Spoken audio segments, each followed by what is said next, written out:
Japan দেশটা কিন্তু অনেক সুন্দর। জাপান দেশে ঘোরার জায়গার কোনো শেষ নেই। ঠিক তেমনি আমাদের বাসার আশেপাশে একটা খুব সুন্দর জায়গা আছে। সেই জায়গাটা একটা পর্যটক এরিয়া। সেই জায়গাটা আজকে আপনাদেরকে ঘুরে দেখাবো।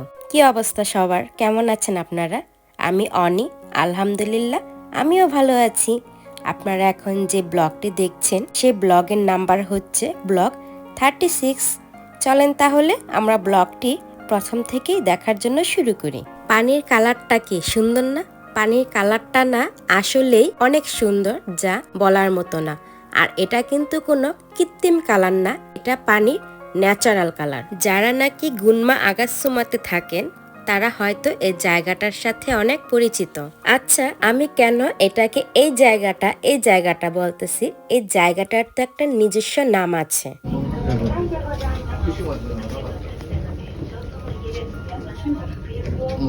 তরুণজি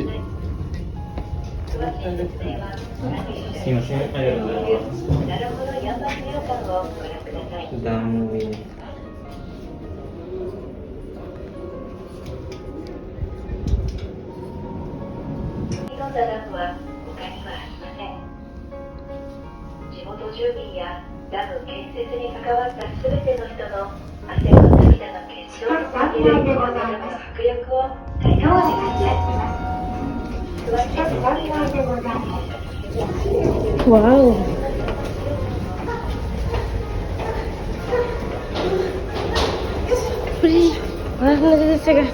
দৌড়াইতে বিশাল। আমি যদি চিন্তা করতেছি কোন জায়গায় নামতেছি আমরা, তুমি এখানে কত এটা 4:30 বাজে বন্ধ হয়ে যাবে। এই তোমার আইতে উঠতে এই কারণে সর্বোচ্চ গেলে 20 মিনিট কথা বলছো।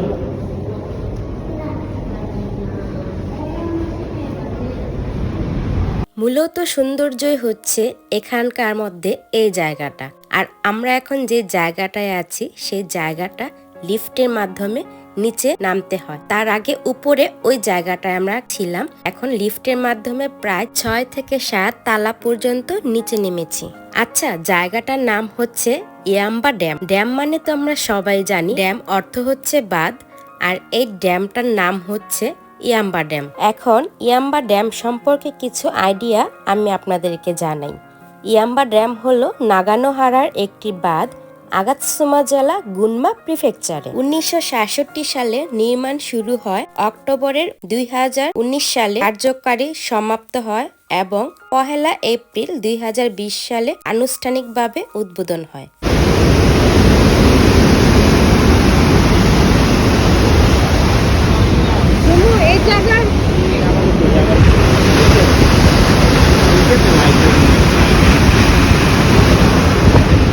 আর সেদিন ছিল জাপানে গোল্ডেন উইক। গোল্ডেন উইকের আরেকটা নাম হচ্ছে শোয়া দিবস। জাপান দেশে গোল্ডেন উইকে একটানা কয়েকদিন সরকারি ছুটি থাকে। গোল্ডেন উইক হচ্ছে জাপানের দীর্ঘতম ছুটির একটা সময়। আচ্ছা, এখন ইয়াম্বা ড্যাম নিয়ে কিছু কথা বলি। আগাতসুমা যে নদীটি আছে সেই নদীটিকে আটক করে হচ্ছে এই ইয়াম্বা ড্যাম। এটা নির্মাণ খরচ হয় 532 বিলিয়ন ইয়েন।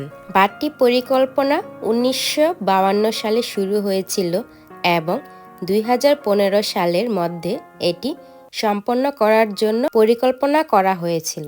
বাঁধের নির্মাণ কাজ স্থানীয়ভাবে অব্যাহত বিরোধিতা এবং বাজেটের বৃদ্ধির সম্মুখীন হয় এবং 2009 সালে জাতীয় সরকার পরিবর্তনের ফলে প্রকল্পটি বন্ধ হয়ে যায়। এই সময়ে প্রায় 70% কাজ সম্পূর্ণ হয়ে থাকে।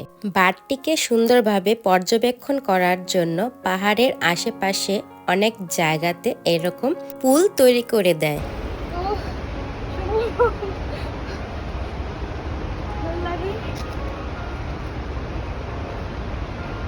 ইয়াম্বা ড্যামের টোটাল উচ্চতা হচ্ছে 131 মিটার 430 ফুট এবং দৈর্ঘ্য হচ্ছে 336 মিটার, যা কিনা 1102 ফুট।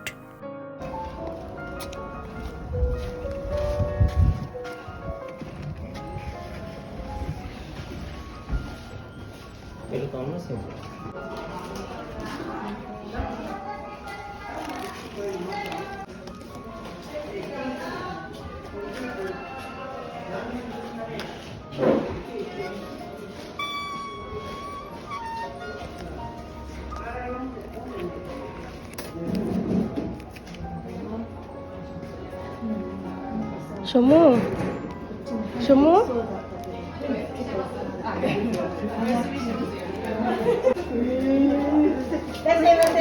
ইয়াম্বা ড্যামের সামনেই একটা কম্বিনির মতো আছে, এটা হয়তোবা তাদের নিজস্ব কম্বিনি। এটা যেহেতু একটা পর্যটক এরিয়া, এই ড্যামটাকে দেখার জন্য এখানে অনেকেই আসে। আর এই কম্বিনিটার ভিতরে প্রয়োজনীয় অনেক কিছুই পাওয়া যায়। আমি তো ভিতরে ঢুকেই এই সব নিয়ে দেখাদেখি করছি। আমার আবার এগুলা নিয়ে দেখাদেখি করতে অনেক ভালো লাগে। তার মধ্যে ইয়াম্বা ড্যামের স্ট্রাকচার করা একটা ম্যাগনেট আমার অনেক পছন্দ হয়, সেজন্য আমি এই ম্যাগনেটটা নিয়ে নেই। 作っていいものを一つ。一つ、はい。じゃあ、まずこちらのお会計、はい。先にお願いいたしますね。440円になりカます。ードも使えるんですか？カードは使える、現金のみなんです。申し訳ございません。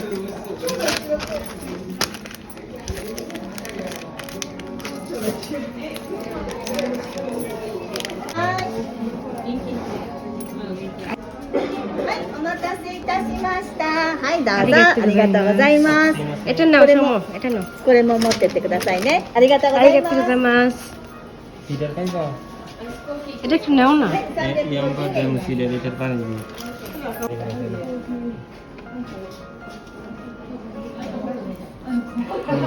সেই কম্বিনিটা থেকে আমি ইয়াম্বা ড্যামের স্ট্রাকচার করা একটা ম্যাগনেট, ভ্যানিলা আইসক্রিম আর এই ইয়াম্বা ড্যাম সিডারটা নেই। এটা নাকি ইয়াম্বা ড্যামের জল থেকে বা পানি থেকে নেওয়া, তৈরি করা তাদের একটা নিজস্ব বানানো সিডার। আর হ্যাঁ, এটা ছিল হালাল। আমরা তাদের জিজ্ঞেস করে তারপর এই সিডারটা নেই। আর ইয়াম্বা ড্যামটা দেখার জন্য আশেপাশে আরো অনেকই পর্যটক সাইড আছে।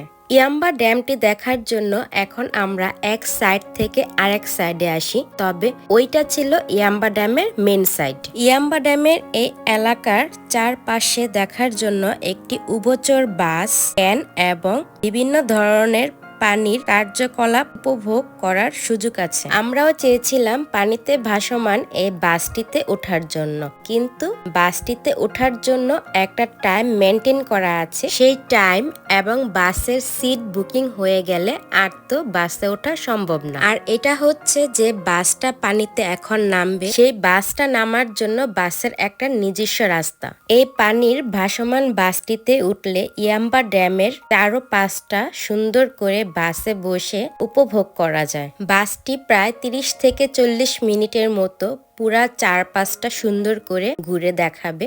এবং এই বাসে ওঠার জন্য আগে থেকে বাসের টিকিট কেটে নিতে হয় টিকিট কাউন্টার থেকে। টিকিটের প্রাইস ছিল মেবি 2200 ইয়েন করে। আর এটা হচ্ছে আমার ক্যামেরাম্যান। কিছুক্ষণ ভিডিও ক্লিপ আমি নেই, কিছুক্ষণ ভিডিও ক্লিপ সমুসান নেয়। আর আমাদের খুব খারাপ লাগতেছে, কারণ আমরা বাসে ওঠার টাইমটা মিস্টেক করে ফেলছিলাম। বাসে ওঠার জন্য আরেকটা নেক্সট টাইম আছে, সেটা হচ্ছে 1 থেকে 1.5 ঘন্টা পরে। আর যখনই দেখলো যে আমি বসে আছি, তখনই সমুসান এসে বলে আমার মাথা বা আমার ঘাড়টা একটু টিপে দাও। আমাকে বসা দেখলে তার মাথা ব্যথা করে, ঘাড় ব্যথা করে, কাঁধ ব্যথা করে, হাত ব্যথা করে। যখনই দেখবে যে আমি বসে আছি, তখনই তার একটা না একটা বায়না শুরু হয়ে যায়।